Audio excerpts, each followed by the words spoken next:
Selamat pagi, teman-teman semua. Selamat pagi, Pak. Selamat Selamat pagi, bertemu Pak. kembali ya hari ini untuk mata kuliah metodologi penelitian. Untuk mata kuliah metodologi penelitian hari ini kita ada di pertemuan yang ketiga ya. Di pertemuan yang ketiga ini nanti akan banyak yang kita diskusikan. Salah satunya nanti mungkin tugas ke depan ya yang seperti saya sampaikan di awal-awal dulu perkuliahan kita ya untuk membuat sebuah resume tentang topik penelitian, kemudian background-nya, background itu ya latar belakang itu ya, di mana latar belakang itu memuat narasi-narasi yang perlu disampaikan, ya kan? Alasan mengapa kita mengambil pada riset atau penelitian tugas akhir kita itu topiknya seperti itu. Terus kemudian itu nanti ada di situ tentang sedikit menyampaikan problem statement-nya plus research question yang seperti saya terangkan minggu lalu. Terus sedikit tujuan utamanya apa dan juga manfaat dari penelitiannya itu nanti seperti apa. Sehingga teman-teman nanti paling tidak sudah ada gambaran tentang topik riset yang akan diambil. Nah, semoga topik riset yang akan diambil ini, walaupun judulnya nanti itu bisa berubah-ubah, tapi harapan saya itu tema dan juga topiknya sama, sehingga teman-teman ke depannya itu tinggal mematangkan atau tinggal menambahi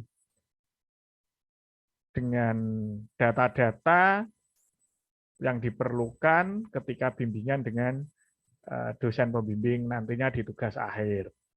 Sehingga ketika nanti bimbingan dengan dosen akhir itu baik problem statement-nya maupun riset question-nya sudah kuat. Karena intinya pada riset itu adalah hal paling mendasar tentang problem statement dan riset question. Ketika kita bisa memaparkan problem statement dan kita bisa menjawab dari riset question-nya, ini otomatis riset gap atau permasalahan dari penelitian kita itu sudah kita pegang. Nah, ketika permasalahan dari kita ini sudah kita pegang, kita tidak akan lagi terpengaruh, kita tidak akan lagi disibukkan atau istilahnya di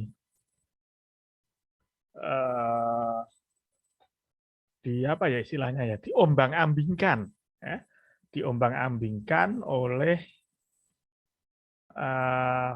materi atau istilahnya alibi-alibi, terus opini-opini di sekitaran kita yang mungkin masuk ke telinga kita. Karena kita sudah didasari dengan topik yang betul-betul matang, di mana sudah kita mapping dengan 5 kriteria yang saya sampaikan kemarin, ya dari riset areanya, dari scientific methodnya, terus objek analisisnya, terus subjeknya apa, itu sudah bisa disajikan semua, trennya seperti apa, bisa kita ambil, maka ketika kita diombang-ambingkan oleh opini atau klaim yang tak berdasar atau tanpa ada dasarnya, kita sudah bisa mematahkan klaim atau opini tersebut dengan narasi atau dengan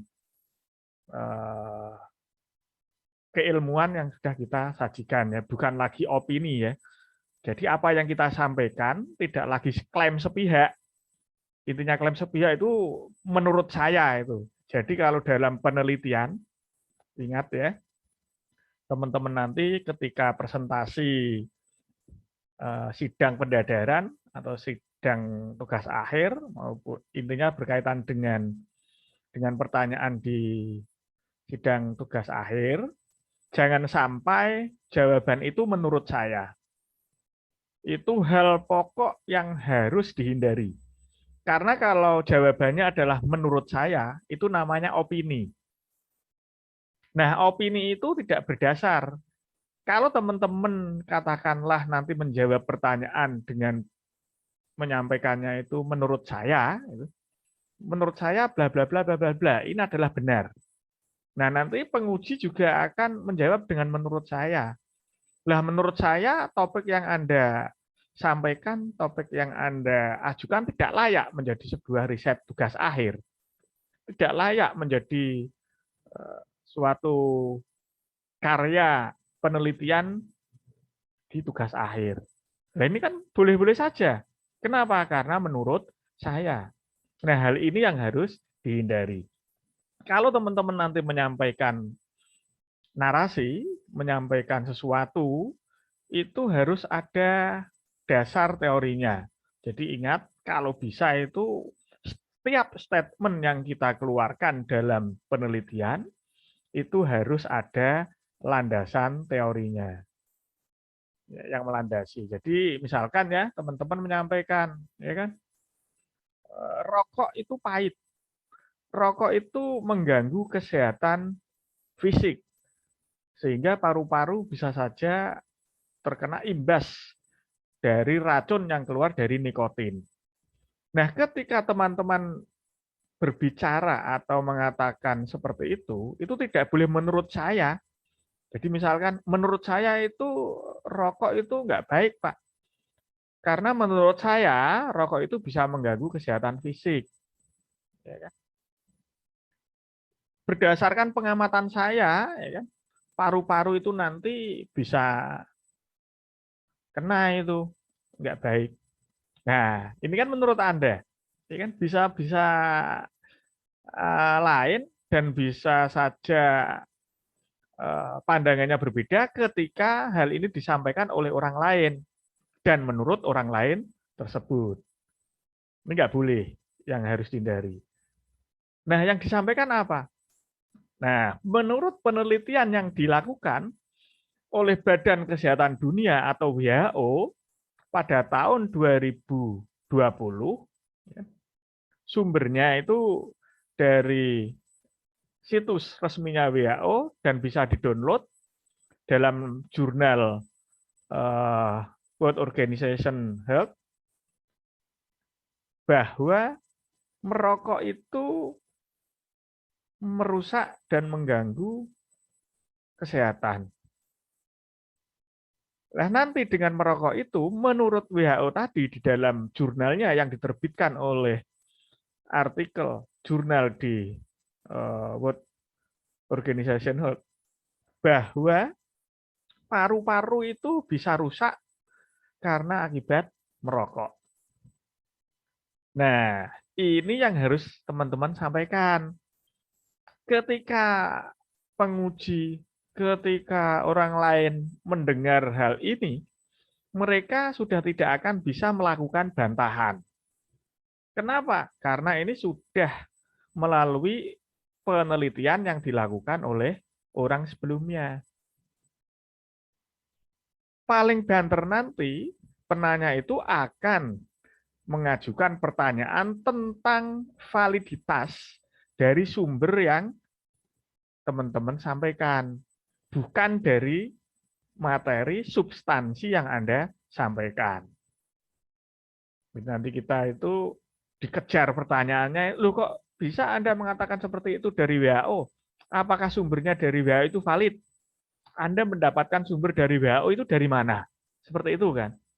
Nah, begitu teman-teman ditanya seperti itu, otomatis kalau memang riset question dan problem statement-nya tadi sudah ketemu dan kuat, saya yakin dengan pertanyaan ini sepele akan otomatis bisa menjawab dari apa yang ditanyakan oleh orang lain tersebut. Karena memang sumbernya jelas. Beda lagi kalau teman-teman ngarang. Nah ini nanti malah kacau, bahaya ini. Kalau ngarang ditanya sumbernya nggak bisa jawab, ini yang beresiko. Nah ini sekilas tentang materi yang kita ulas minggu yang lalu. Sedangkan untuk materi hari ini, kita akan mencoba diskusi tentang tujuan dan manfaat dari suatu penelitian. Merumuskan tujuan itu bagaimana, merumuskan manfaat itu bagaimana. Intinya untuk merumuskan tujuan dan manfaat itu harus dilihat dari scientific. Ya, perlu ditekankan ini. Kalau perlu di garis bawah, ditulis miring, lalu ditebelin. Kalau perlu di stabilo, diurek-urek. Tapi jangan pakai stabilo hitam nanti. Nah, teman-teman ngurek-ngurek pakai stabilo hitam, ya tulisannya jadi hilang, nggak bisa dibaca. Tujuan dan manfaat itu dalam membuat narasi di tujuan dan manfaat harus mencerminkan scientific. Jadi tujuan dan manfaat itu harus mencerminkan keilmuan. Ini yang perlu lihat bersama, karena banyak sekali tulisan-tulisan itu menuliskan tujuan dan manfaat itu asal-asalan itu. Nah, tujuannya apa? Nah, misalkan ya tentang makan, itu tujuannya apa? Tujuan makan adalah biar kenyang. Ini kan nggak scientific ini namanya. Ya, jadi harus ada unsur scientificnya, harus mencerminkan scientific. Saya yakin kalau dalam problem statement, research question, itu teman-teman betul-betul matang dan bisa memperoleh riset gap dari sana, 99,9% tujuan dan manfaat itu akan mudah dibuat. Dan akan mudah dicerna, akan mudah diperoleh. Karena memang tujuan dan manfaat itu menjadi target atau goal riset dari teman-teman ketika saat mencari riset gap. Di mana riset gap itu bisa diperoleh landasannya pertama berdasar dari problem statement dan riset question. Ini sebagai awalan ya dari saya tentang tujuan dan manfaat. Ini tulisan saya, share screen-nya bisa dilihat ya? Bisa. Oke, kalau bisa. Kalau suara saya kecil apa jelas? Jelas. Sudah jelas, Pak. Oke, Pak. Oh, Sudah jelas. Ada noise-nya nggak? Kayak suara nging gitu nggak? Enggak, Pak. Tidak ada, Pak. Bersih. Oh, bersih. Masalahnya Tidak ada, Pak. di speaker saya ini kok ada noise-nya, itu berarti mungkin karena efek pantulan dari mikrofon yang saya gunakan berdekatan dengan speaker mungkin ini. Karena di tempat saya itu ada nging bunyi gitu ya. Kalau jelas ya sudah, kita lanjutkan aja. Bisa diterima ya apa yang saya sampaikan tadi ya. Jadi nanti teman-teman mulai hari ini ya kan berpikir membuat sebuah topik penelitian, ya nanti asumsikan topik penelitian itu sebagai judul, terus kemudian uraikan secara singkat di bawahnya tentang background, ya. Lalu di mana background tersebut itu mengandung beberapa isi, diantaranya adalah mengapa teman-teman mengambil topik riset seperti itu, terus kemudian problem statement-nya seperti apa, ya, lalu sajikan sedikit tentang riset gap-nya, kemudian tujuannya itu apa, setelah tujuannya apa, manfaatnya apa. Nah, untuk tujuan kan sudah kita pelajari hari ini nih. Nah, jadi habis materi kita nanti, teman-teman mulai membuat. Terus kemudian manfaatnya juga sudah kita pelajari hari ini, sudah kita diskusikan. Jadi tinggal nanti mengimplementasikan materi tersebut. Terus kemudian tugas-tugas yang teman-teman buat itu dalam bentuk PowerPoint ya, buatnya dalam bentuk PowerPoint saja. Dalam bentuk PowerPoint satu slide. Saya mintanya satu slide saja, nggak usah banyak-banyak. Satu slide, isinya tadi, kan terus kemudian dikumpulkan ya. Jadi sebelum perkuliahan dimulai, seperti tadi ya, biasanya kan perkuliahan ini saya buka jam 7.45. Saya sudah mulai ready, sudah on, walaupun perkuliahan itu dimulai jam 8. Sehingga pada jam 8, tugas dari teman-teman itu sudah terkumpul ke saya semua. Lalu nanti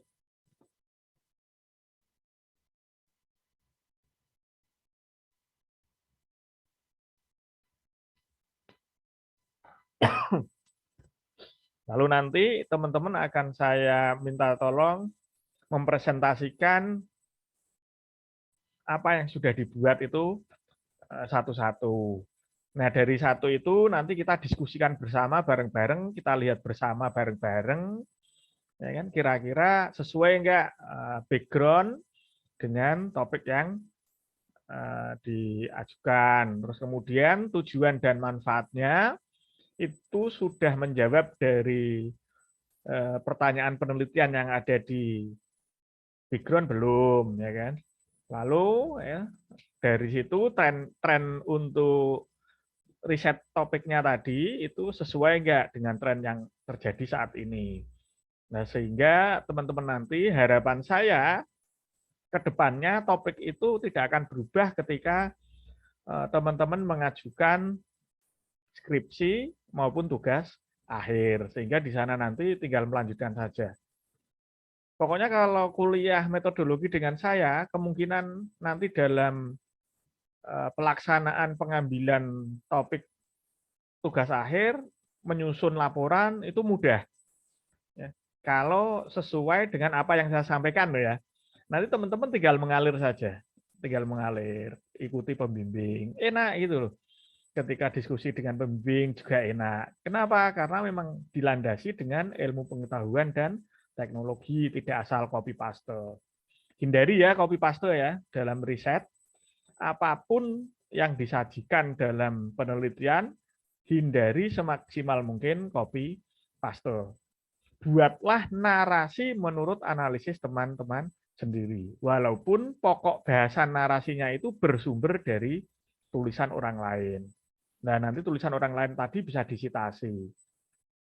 Jadi tempel sebagai kutipan. Tetapi narasinya tetap harus dari teman-teman sendiri. Sehingga nanti ketika salah satu dosen pembimbing itu minta checking plagiarisme atau plagiarisme checking, teman-teman akan lolos dengan sendirinya. Pokoknya asal petunjuk dari saya dari awal kita kuliah itu diikuti, saya berani mengatakan bahwa teman-teman itu 75% sudah bisa menyusun tugas akhir. Asal kuliah saya diikuti dengan benar ya. Kalau dengan dosen lain saya kurang paham. Nah, saya bisa mengatakan seperti itu, alasannya kenapa? Alasannya yang pertama. Ya, yang pertama, saya itu sudah membuat beberapa riset, itu alur pembuatannya itu seperti apa yang saya sampaikan. Dan tingkat keberhasilannya itu cukup tinggi. Itu yang pertama. Ya. Apalagi riset-riset saya itu dapat dikatakan sudah agak berat sedikit ya dibanding dengan tugas akhir itu ya. Sehingga mau tidak mau kan teknisnya pasti kalau diikuti oleh yang tugas akhir kan bisa cenderung lebih mudah. Yang pertama. Yang kedua, ketika saya mengungkapkan apa yang saya sampaikan, selain dari pengalaman yang sudah saya lakukan selama ini, ini juga berhadapan dengan orang-orang lain atau reviewer-reviewer lain, peneliti-peneliti lain. Katakanlah seperti pembimbing atau promotor, ya kan? Dan mereka mengiyakan dan sangat menikmati apa yang saya sampaikan, sehingga alur ini bisa dicerna. Ya, dalam penyusunannya itu enak. Jadi sangat saintis dan enak dibaca. Dari kalimat topik pertama kali muncul sampai dengan terakhir bab pembahasan itu membacanya enak. Seperti membaca cerita. Jadi pendapat mereka itu ketika mereka membaca tulisan-tulisan yang saya tulis, itu seakan-akan mereka itu membaca sebuah cerita real dari sebuah kegiatan. Enak itu loh. Seperti itu. Nah, harapan saya teman-teman bisa menyusun seperti ini kalau sudah mengikuti apa yang saya sampaikan ya. Contohnya sajalah topik. Topik ketika dibaca, sebelum kita membuat topik kan kita mapping dengan 5 kriteria yang saya sampaikan dulu. Nah, otomatis orang membaca ini kan langsung mengasumsikan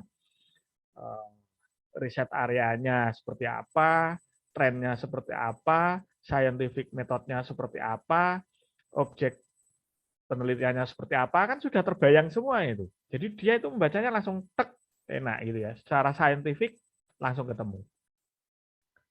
Iya teman-teman ya, jadi tugas ini nanti dikumpulkan minggu depan sebelum perkuliahan kita mulai. Saya harap dari teman-teman itu sudah mengumpulkan, nanti dikumpulkan bisa via lewat chat ya, atau mungkin lewat email nanti akan saya berikan ketika mau pengumpulan tugas minggu depan saja.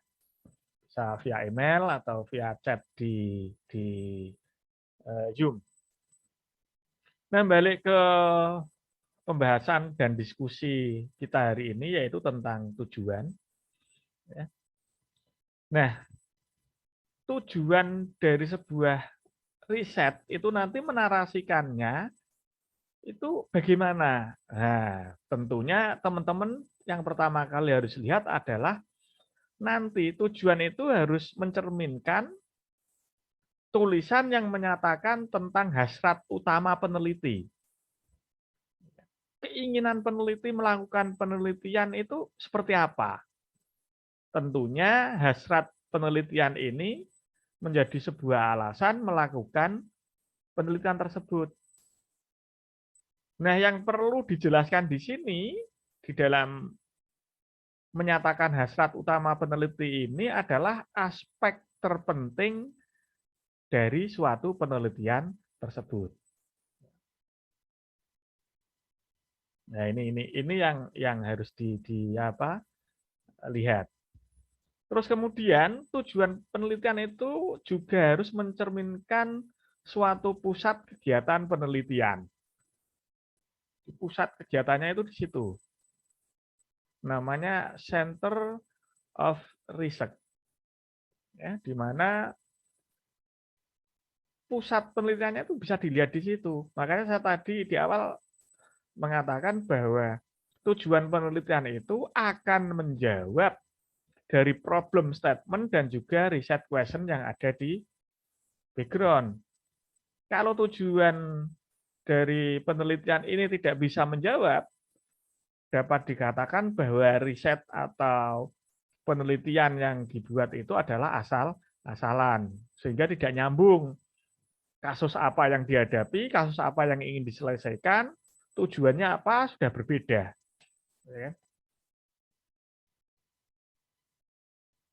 Nah, tujuan ini akan ketemu setelah problem statement itu ya, masalah penelitian itu ditemukan. Ingat, tujuan penelitian ini akan bisa disampaikan dengan benar ketika masalah penelitian itu sudah ditemukan. Nah, untuk masalah penelitian ini nanti bisa dituangkan dalam bentuk pertanyaan maupun pernyataan. Jadi masalah penelitian itu kan ada yang kalau kita baca-baca itu ya, Ada yang tulisannya bagaimana apa bla bla bla bla bla bla gitu ya. Misalkan bagaimana menyelesaikan perhitungan diferensial biar lebih efektif dan akurat dengan menggunakan teknologi hybrid model system katakanlah. Ini kan masalah penelitian tapi dalam bentuk pertanyaan. Kalau dalam bentuk pernyataan seperti ini menuangkannya. Penyederhanaan rantai pasok distribusi makanan pada perusahaan XYZ dengan menggunakan metode penyelesaian ABC agar bisa lebih ringkas, lebih sederhana, dan lebih efektif dan efisien. Nah, ini dalam bentuk pernyataan. Jadi antara pertanyaan dan pernyataan itu agak berbeda. Tapi dalam masalah narasi penelitian, itu boleh dituangkan dalam bentuk pertanyaan, boleh dituangkan dalam bentuk pernyataan. Nah, hal ini akan terjawab pada tujuan penelitian.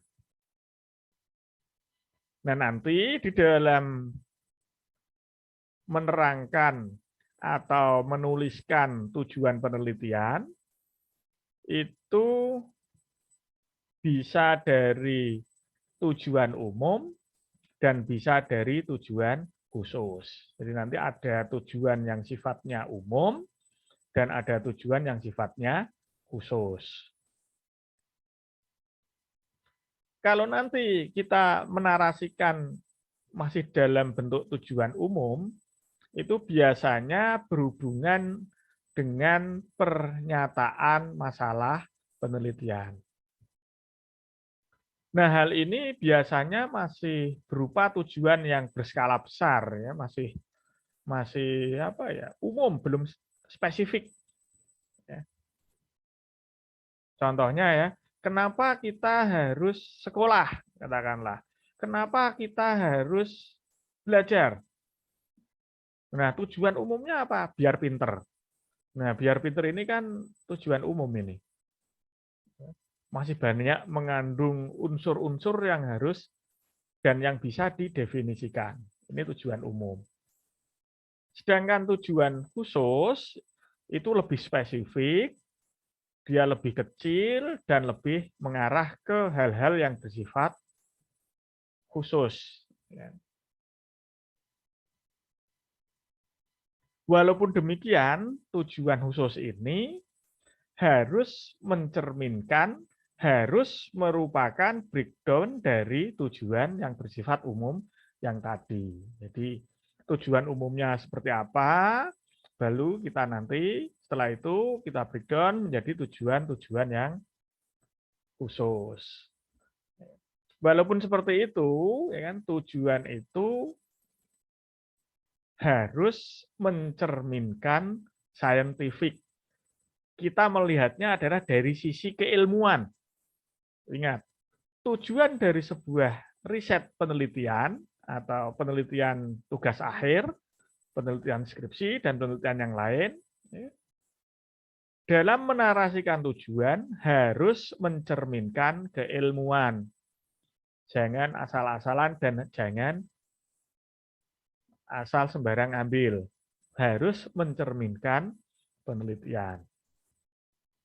Nah, ini merupakan syarat-syarat perumusan dalam pembuatan tujuan. Yang pertama, nanti kita bisa menggunakan kata kerja.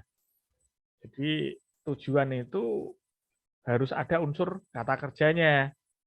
Contohnya, mengetahui, menilai, menganalisis, mengembangkan, membuat, itu kata kerja semua itu. Harus sesuai kata kerja.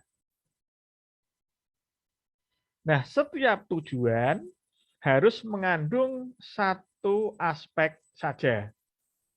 Jangan banyak aspek, kalau banyak aspek nanti repot Anda nanti. Cukup satu. Sehingga satu ini bisa dicapai. Jangan lantas banyak banget tujuannya. Waduh, kalau banyak banget repot nanti. Nah, yang terakhir ini ya, tujuan harus dapat diukur ini, kan?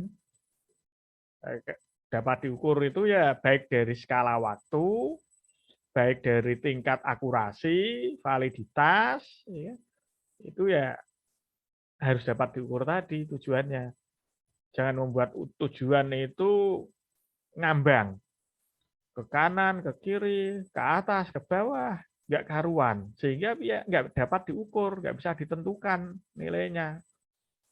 Dengan dapat diukur, kita tahu capaian dari target atau tujuan tersebut, ya kan? Sampai di mana tujuan tersebut dapat terrealisasi. Ini tentang tujuan. Ini contoh dari tujuan saya sampaikan atau saya tampilkan satu contoh. Misalkan ya, ini ada satu judul riset, katakanlah rancang bangun sistem informasi berbasis mobile hybrid. Penentuan jumlah titik lampu, kuat arus, dan daya pada ruangan dengan menggunakan metode knowledge method. Itu bla bla bla, terserah nanti teman-teman. Gitu ya. Knowledge methodnya kan saya nggak paham nih di akuntansi seperti apa, kan seperti itu. Ini saya hanya mencontohkan satu judul saja. Nah, knowledge method ini katakanlah menggunakan ring order centroid, atau menggunakan rule based expert system, menggunakan fuzzy multiple decision making, menggunakan analisis hierarki proses. Nah, ini namanya metode. Ini scientific metodenya ini. Seperti itu, nggak boleh, tidak harus mencerminkan scientific method. Nah, terus tujuannya, ya kan, tujuannya ini saya tulis di bawah. Tujuannya ini secara umum dulu. Membangun sistem multiplatform berbasis mobile hybrid. Jadi tujuan dari riset saya apa? Membangun sistem multiplatform berbasis mobile hybrid. Dengan apa? Dengan menggunakan framework. Frameworknya apa? Opsional. Katakanlah, ya kan, karena berbasis mobile hybrid, frameworknya saya pakai Ionic, bisa. Saya menggunakan Flutter, bisa. Atau mungkin Android base lainnya, boleh. Ya kan? Sehingga mampu mengadopsi teknologi smartphone dalam penentuan jumlah titik lampu, kuat arus, dan daya menggunakan metode bla bla bla tadi. Atau metodenya di sini katakanlah tadi yang saya sebutkan, rule based expert system, menggunakan metode analisis hierarki proses, menggunakan rule based expert system, menggunakan case based reasoning, menggunakan fuzzy multiple decision making, dan lain-lain. Nah, dari apa yang sampaikan di tujuan ini, mungkin ada yang ingin disampaikan oleh teman-teman, silakan teman-teman menyampaikan dulu. Ini dari tujuan ini. Silakan kalau ada yang ingin ditanyakan dari teman-teman. Saya tak sambil minum-minum kopi dulu ya ini, sambil nunggu teman-teman tanya ini. Silakan.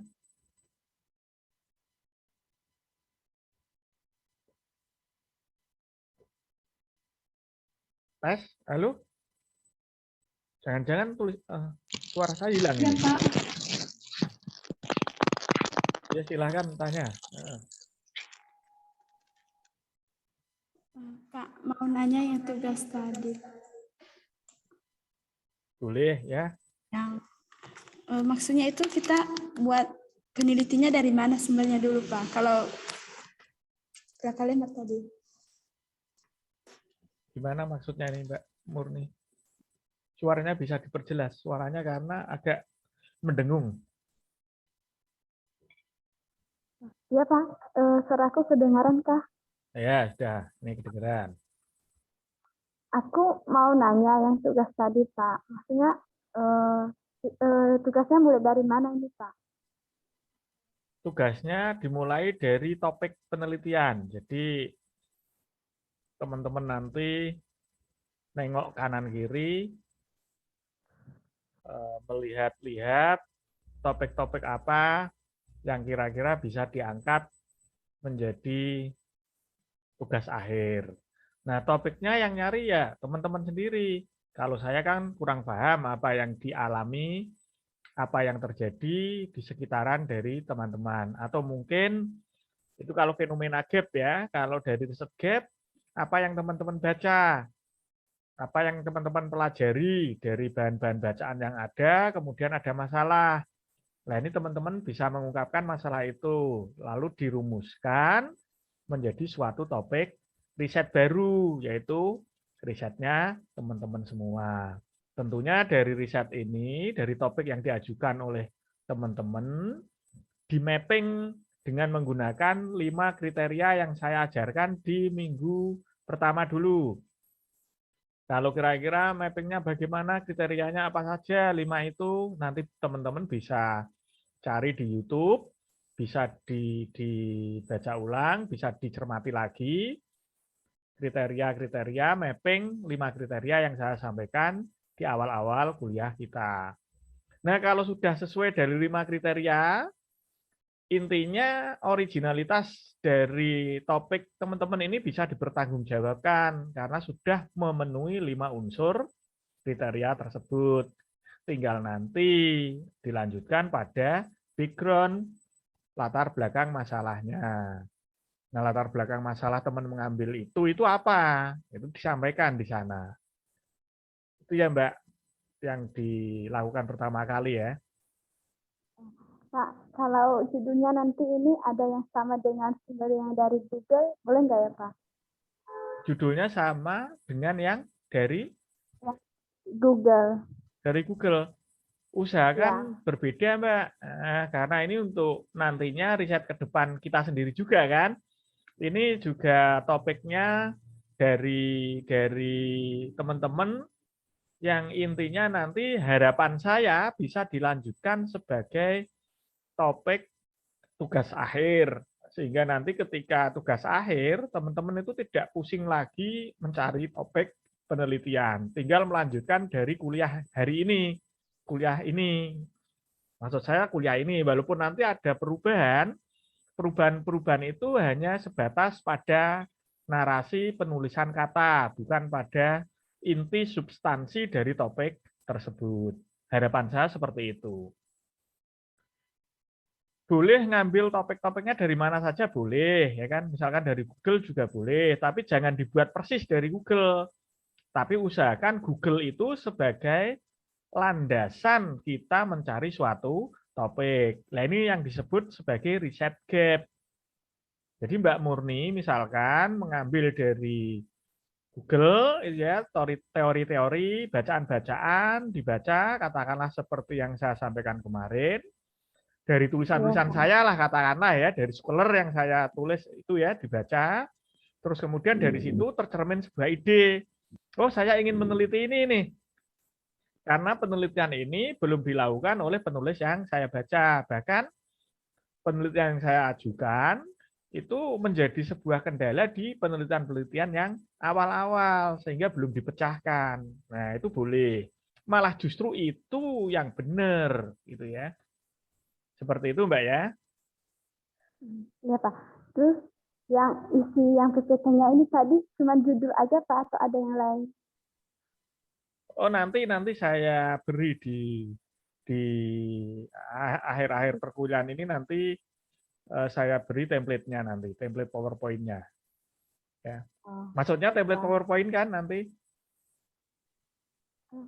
Contoh PowerPoint-nya itu ya maksudnya toh? Iya Pak, iya. Ya, nanti saya kasih contoh di tulisan PowerPoint.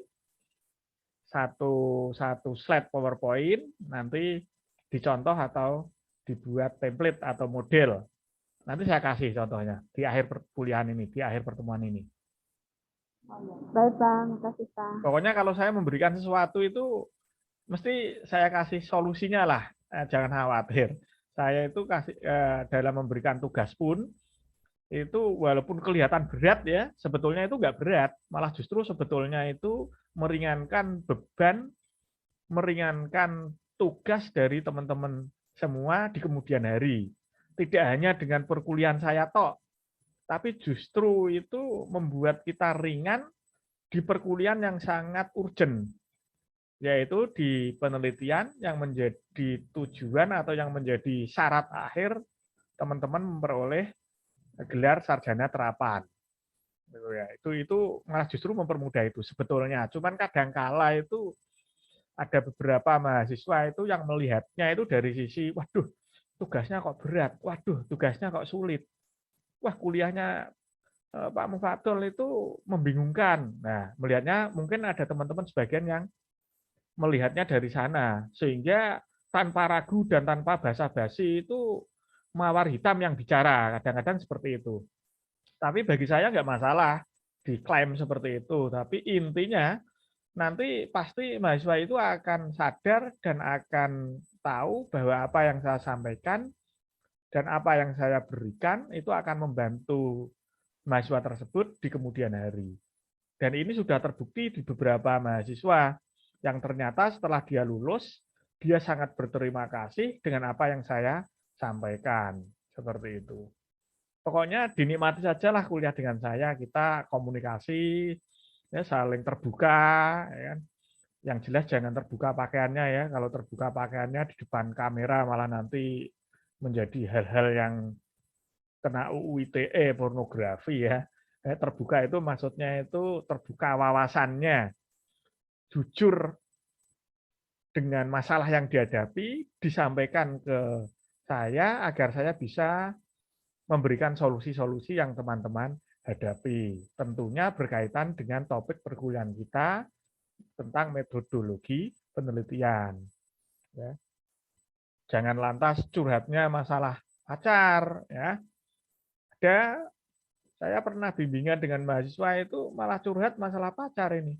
Maaf Pak ya, saya nggak bisa menemui Bapak karena baru saja saya putus dengan pacar saya, sehingga saya tidak bisa menyelesaikan tugas. Loh, apa hubungannya putus dengan pacar dengan tugas yang saya berikan? Ya? Itu kan resiko dari sebuah pacaran, ya. Putus nyambung, putus nyambung, putus nyambung, nyambung lagi, putus lagi. Ya. Kan seperti itu kalau orang pacaran. Bisa jawab toh dengan enak dan santai.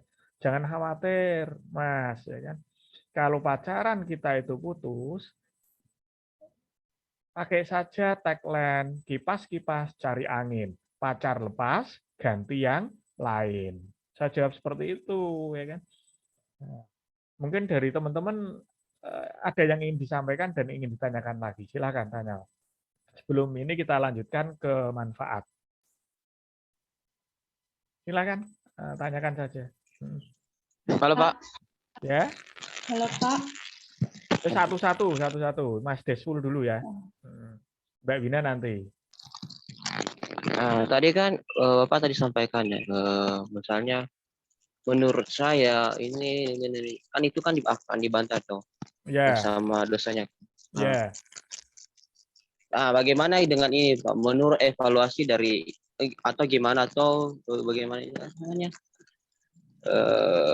Menurut hasil yang kami teliti dari lapangan, bagaimana kayak gitu penyampaiannya Pak? Kalau itu kan menurut hasil yang kami teliti dari lapangan, berarti kan Mas Desful sudah melakukan riset nih.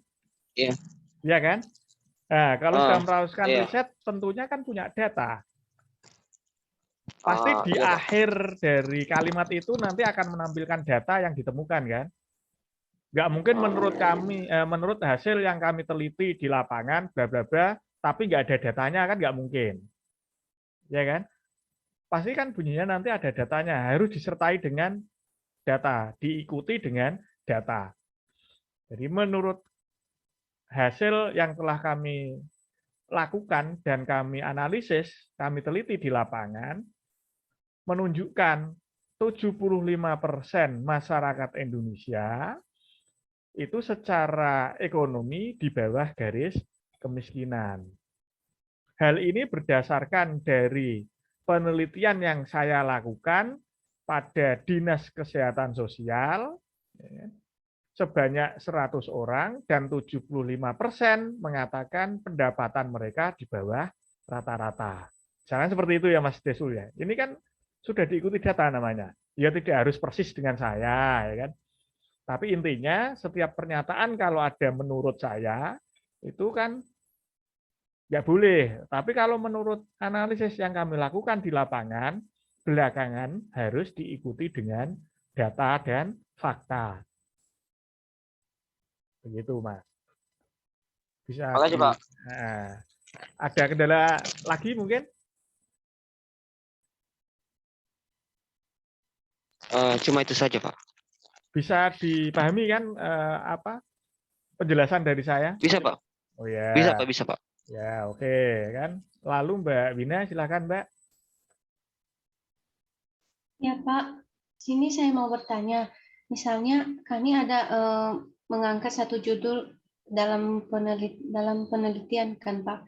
Terus pada semester-semester lalu itu ada juga di mata kuliah semester lalu itu kami ada bahas-bahas beberapa contoh kasus, dan contoh-contoh kasus itu ada kaitannya dengan judul penelitian kami itu. Apakah contoh kasus yang kami bahas pada semester lalu itu boleh kami ambil Pak sebagai bahan contoh untuk isi dari penelitian itu Pak, atau bagaimana? Boleh, boleh. Malah justru itu yang benar itu sebetulnya seperti itu. Itu namanya roadmap ya Mbak ya. Kalau di dalam bahasa scientific research, jadi scientific research itu keilmuan penelitian, itu malah justru bagus karena merupakan roadmap atau peta jalan penelitian dari teman-teman. Dari awal itu teman-teman bahas tentang bla bla bla bla ya, semakin ke sini kan malah justru semakin meruncing dan semakin tahu tentang suatu masalah. Justru malah ini yang benar. Tidak lantas ketika awal membahas A, semester naik satu lagi membahas B, semester naik lagi membahas C, begitu akhir-akhir ya, di pertemuan terakhir tiba-tiba membahasnya tentang XYZ. Nah ini kan malah yang menghabiskan energi dan waktu serta biaya itu justru yang ini, model seperti ini. Tapi kalau roadmap-nya sudah tertata dengan jelas, ketika nanti saya ada tugas case study, saya menyajikan ini. Ketika nanti ada tugas metodologi penelitian, saya membahas tentang ini juga. Nanti ketika riset tugas akhir saya, topiknya masih tentang yang dulu dibahas. Sehingga ketika nanti saya riset betulan di dalam sebuah tugas akhir atau penelitian skripsi, saya tidak lagi kesulitan. Karena apa? Karena ini sudah saya tata dari awal. Nah, inilah yang disebut peta jalan penelitian atau dikenal dengan istilah roadmap. Bisa dipahami Mbak Wina ya? Sangat dibolehkan dan bahkan justru itu yang bagus. Kecuali tugasnya tadi tidak layak menjadi sebuah topik riset tugas akhir, itu beda lagi.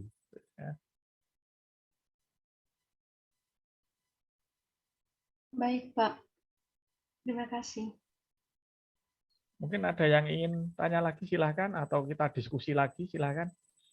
Sebelum materi, saya lanjutkan ke slide berikutnya tentang tujuan dari penelitian yang nanti kita akan tuangkan dalam bentuk tulisan.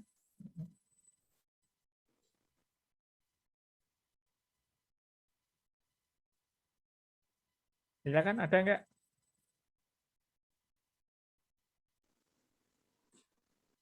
Pak, mau bertanya tentang penelitian ini. Berarti kita kan mengambil satu topik, jadi dan berarti kita itu menelitinya bukan harus berdasarkan satu sumber ya Pak, tapi harus mencari referensinya tuh beberapa sumber gitu Pak.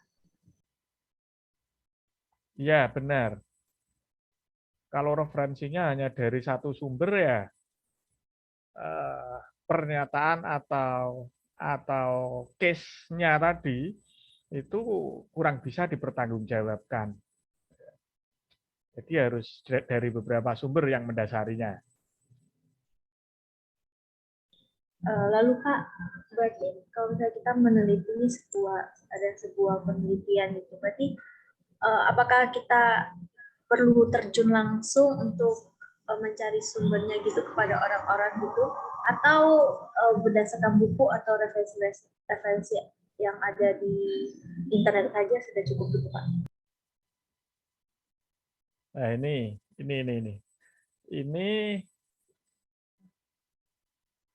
riset ya, riset atau penelitian itu mau tidak mau ya kita harus mencari data secara langsung. Tidak bisa kita mengambil data-data itu dari internet, gitu ya.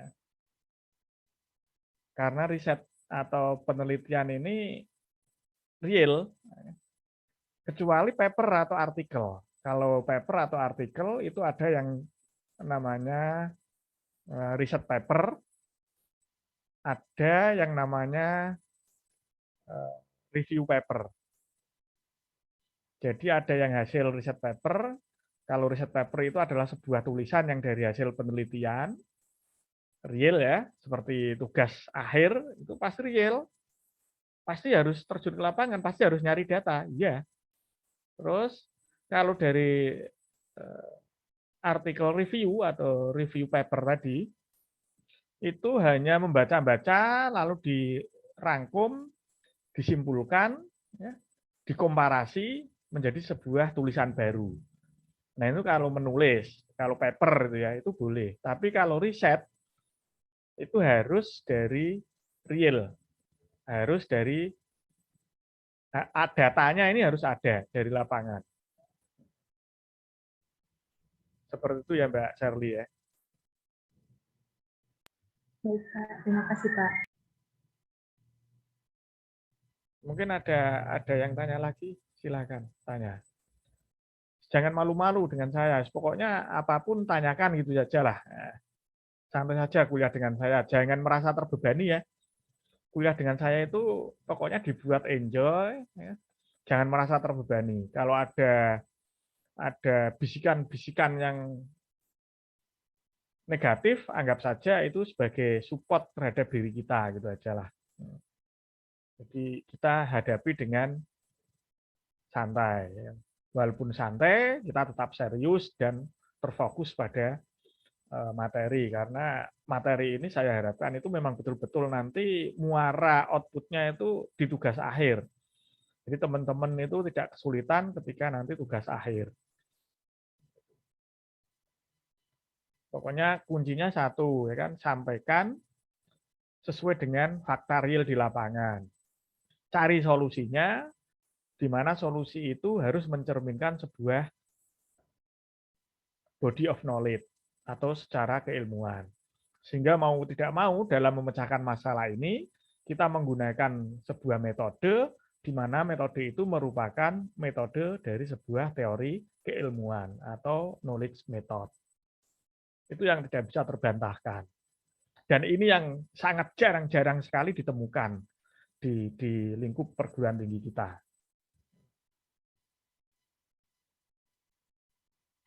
Bisa dipahami ya apa yang saya sampaikan ya ini ya. Kalau sudah tidak ada pertanyaan untuk masalah tujuan ini, kita ke contoh tujuan umum ini. Sepertinya ini tadi sudah saya sampaikan ya, untuk tujuan umum itu intinya adalah yang sifatnya umum dulu. Bersifat luas, itu namanya tujuan umum. Ini tujuan khusus itu biasanya nanti sudah lebih spesifik seperti yang saya sampaikan tadi. Ini contoh-contohnya ini. Jadi nggak begitu urgent ini. Tapi nanti juga ini bisa dilihat-lihat lagi. Kalau mau membaca nanti kan video ini bisa disampaikan lalu di pause ya, Jangan di skip, kalau di skip nanti malah hilang nanti ya, di pause. Pokoknya intinya nanti video saya ngajar itu akan kembali saya upload di YouTube dan itu bisa disaksikan kapanpun dan dimanapun. Tidak akan saya batasi dan akan saya setting sebagai video publik. Ini juga yang lebih khusus tadi ya, menganalisis hubungan, status ketahanan pangan dan lain-lain itu sudah mengarah ke spesifik ini. Intinya gunakan kata kerja sehingga tujuan itu mencerminkan suatu kegiatan. Nah, kegiatan karena dia adalah merupakan aktivitas dari pemecahan masalah, tentunya kegiatan ini bisa diukur. Ya. Sampai sejauh mana kegiatan tersebut dilakukan. Sejauh mana keberhasilan dari kegiatan tersebut dalam mencapai target goal-nya penelitian. Seperti itu ya. Ini pelajaran yang dapat diambil dari yang saya sampaikan. Yang pertama bahwa setiap tujuan khusus mengarah kepada pencapaian dari tujuan yang sifatnya umum tadi. Jadi dari sesuatu yang luas kita target tadi, ya kan, bisa di breakdown menjadi tujuan khusus. Nah, tentunya tujuan khusus ini muaranya adalah menyelesaikan permasalahan yang sifatnya umum yang tadi. Tujuan khusus itu selalu dimulai dengan yang mudah dicapai. Ya. Jadi yang mudah dicapai dulu, yang sifatnya adalah deskriptif, kemudian dilanjutkan secara step by step ke hal-hal yang makin luas, makin sulit dicapai.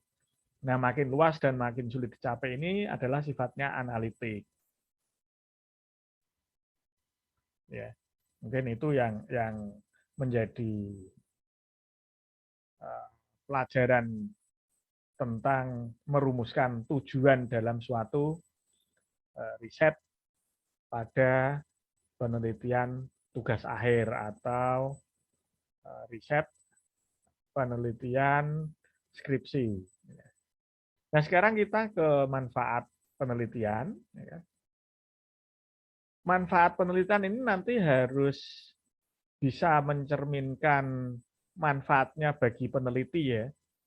Jadi tidak harus kalimatnya di breakdown manfaat bagi peneliti, manfaat bagi pengetahuan, manfaat bagi pemerintah dan institusi, tidak seperti itu ya. Tidak harus seperti itu. Seperti itu boleh, ya kan? Tidak seperti itu pun tidak masalah, asal ada kalimat-kalimat yang bisa mewakili dari manfaat penelitian tersebut bagi peneliti. Jadi bagi peneliti apa? Bisa memperkaya materi kuliah ketahanan pangan misalkan, atau memperkaya materi kuliah efektivitas akuntansi, katakanlah seperti itu. Terus roadmap penelitian, nah ini yang saya bilang tadi, yang saya terangkan di siapa tadi ya yang tanya itu dari case study sebelumnya itu ya, ini namanya roadmap. Jadi sudah bisa mencerminkan roadmap penelitian. Tentunya sesuai dengan bidang area of interest peneliti tersebut terhadap perguruan tinggi dan terhadap lingkup yang ada di suatu perguruan tinggi. Itu bagi peneliti tentunya. Jadi harus ada kalimat ini, manfaat. Kalau nggak ada kalimat ini, lantas nanti ditanyakan ini. Nah, manfaatnya bagi Anda apa? Manfaat bagi institusi atau perguruan tinggi Anda apa? Nah, nggak bisa menjawab. Tapi kalau sudah ada pernyataan seperti itu, nanti teman-teman tidak lagi kesulitan menjawab dari apa yang disampaikan. Terus kemudian bagi ilmu pengetahuan. Nah, ini tadi yang saya sampaikan berkali-kali, bahwa tujuan dan manfaat itu harus mencerminkan scientific, keilmuan. Kenapa? Karena di sini manfaat itu harus ada bagi ilmu pengetahuan dan peneliti lain. Misalkan eviden bidang kajian, KP, ya, KP itu kerja praktek yang berbasis data berskala besar. Bisa memperkaya hasil penelitian sejenis. Ya. Apakah penelitian dengan topik yang sama tidak boleh? Boleh. Asalkan harus ada perbedaannya dengan penelitian yang sudah ada tadi. Harus bisa membedakan kita. Pak, saya sama dengan Google, Pak. Apakah boleh? Kalau sama persis, nggak boleh. Tapi kalau kita bisa membedakan bedanya penelitian yang ada di Google dengan penelitian kita apa, itu yang diperbolehkan. Terus bagi pemerintah, dunia usaha dan dunia industri atau instansi lain apa? Ini harus jelas manfaatnya. Jadi bisa bagi peneliti, bagi bidang ilmu, bagi instansi atau institusi yang lain itu apa. Ini dari manfaat yang nanti kita sampaikan. Nah, kita perlu melihat dampak yang diharapkan dari sebuah penelitian itu apa ya dampaknya, ya kan? Misalkan dari judulnya itu pengaruh supply chain information system terhadap ekonomi digital misalkan. Nah, manfaatnya ini dampaknya ya seperti apa harus kita sampaikan. Tadi saya kan pengaruh supply chain terhadap ekonomi digital. Dampaknya seperti apa? Oh, manfaat penelitian di sini saya tulis bahwa manfaatnya adalah supply chain information system sangat berpengaruh terhadap perkembangan ekonomi digital. Terus kemudian dapat menambah body of knowledge. Jadi masyarakat itu semakin tahu, oh ternyata dengan menggunakan metode XYZ, katakanlah, dalam ilmu akuntansi, bisa menyelesaikan masalah yang dihadapi di masyarakat seperti ini. Sehingga dengan menggunakan metode XYZ tadi, masyarakat akan lebih mudah. Masyarakat akan lebih tahu permasalahan itu bisa diselesaikan. Nah, itu namanya body of knowledge, added value, menambah pengetahuan. Tentunya manfaat yang terbesar, ya kan, itu adalah dampak penelitian tersebut bagi sebuah masyarakat yang sifatnya luas. Nah, ini hasil penelitian yang dapat digunakan ya, karena kan komputer akuntansi itu merupakan diploma 4 ya. Diploma 4 itu kan vokasi. Vokasi itu dikenal dengan istilah ilmu terapan. Sehingga tugas akhirnya nanti itu juga harus mencerminkan suatu terapan ilmu pengetahuan dan teknologi. Penerapannya seperti apa? Nah, ini yang harus diantisipasi oleh teman-teman semua. Nah, mungkin hanya ini yang bisa saya sampaikan untuk perkuliahan hari ini ya. Biasa sebelum perkuliahan ini ditutup, kita buka forum diskusi lagi ya, untuk masalah merumuskan tujuan penelitian dan juga manfaat dari sebuah penelitian. Nah, ini kalimat penutup dari slide saya untuk hari ini. Menemukan dan menyusun masalah penelitian, serta menentukan tujuan penelitian dengan baik dan benar, bukanlah merupakan pekerjaan yang mudah yang dapat dihasilkan dalam beberapa jam. Hal ini harus melalui beberapa proses. Tidak asal ketemu, tidak asal langsung bedunduk, tidak asal-asalan langsung bim salah bim ada gadabra, tapi proses dalam menentukan, merumuskan suatu tujuan penelitian dan manfaat penelitian itu membutuhkan perenungan, bahkan perumusan ini tidak dapat dikerjakan secara tergesa-gesa dan asal-asalan. Hal ini dilandasi oleh rasa ingin tahu kita, kepenasaran kita, yang merupakan implementasi dari modal dasar dalam menemukan masalah yang layak untuk sebuah penelitian. Di mana masalah-masalah penelitian ini yang selanjutnya membutuhkan suatu kesabaran, membutuhkan suatu penyelesaian dalam melaksanakan dan melakukan penyelesaian ini. Tentunya kita melalui beberapa tahapan, sehingga mau tidak mau kita akan menerima kritik, kita akan menerima saran yang akan membawa dan akan membuka pikiran kita secara jelas. Jadi jangan kita abaikan masukan dan saran dari orang lain, termasuk pembimbing. Karena apa? Ini dalam proses tahapan menyelesaikan masalah yang kita hadapi dalam penelitian tadi. Masalahnya apa dalam penelitian? Nah, kita disarankan seperti apa? Sehingga membuat pikiran kita akan lebih terbuka. Semakin pikiran kita terbuka, maka semakin luas wawasan kita. Otomatis kita akan mengadopsi beberapa ilmu pengetahuan ke dalam sebuah riset penelitian tugas akhir kita. Intinya apa intinya? Kita tidak malu bertanya. Dan kita harus menjaga terus-menerus agar tetap semangat.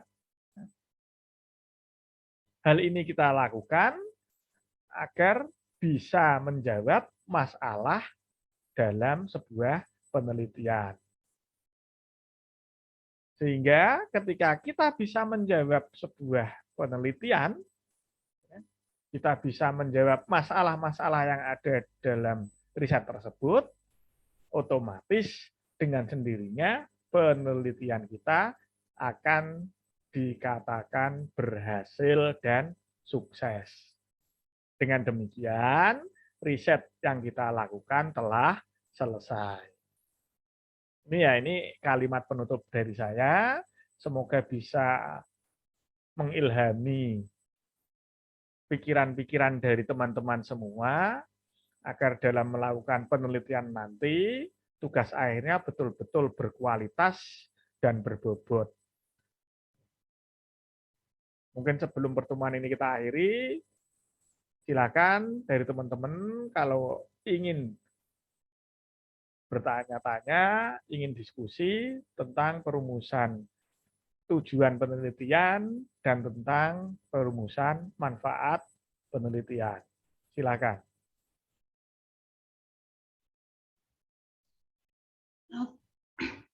Maaf Pak, mau bertanya. Ya, silakan. Ini Pak, tentang manfaat penelitiannya tadi. Ini yang tiga-tiganya tadi itu Pak, yang bagi peneliti, bagi ilmu pengetahuan, dan bagi pemerintah itu semuanya dicantumkan di dalam laporannya ya Pak, atau cuma satu dari itu? Dan memang kalau memang semuanya dicantumkan gitu, cara mencantumkannya itu bagaimana ya Pak? Apakah ada satu contoh kalimat gitu yang untuk memulai membuat manfaatnya gitu? Dalam menuliskan manfaat penelitian itu bisa di breakdown ya, bisa ditulis sendiri-sendiri ya. Nanti bagi peneliti apa di poin, bagi ilmu pengetahuan apa di poin, bagi ini tidak harus bagi pemerintah ya teman-teman semua ya, harus dilihat ya.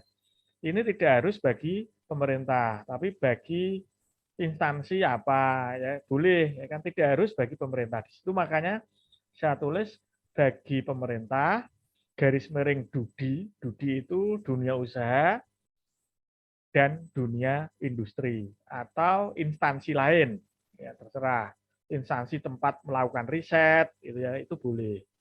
Jadi ada sumbangsih terhadap tempat di mana kita melakukan riset.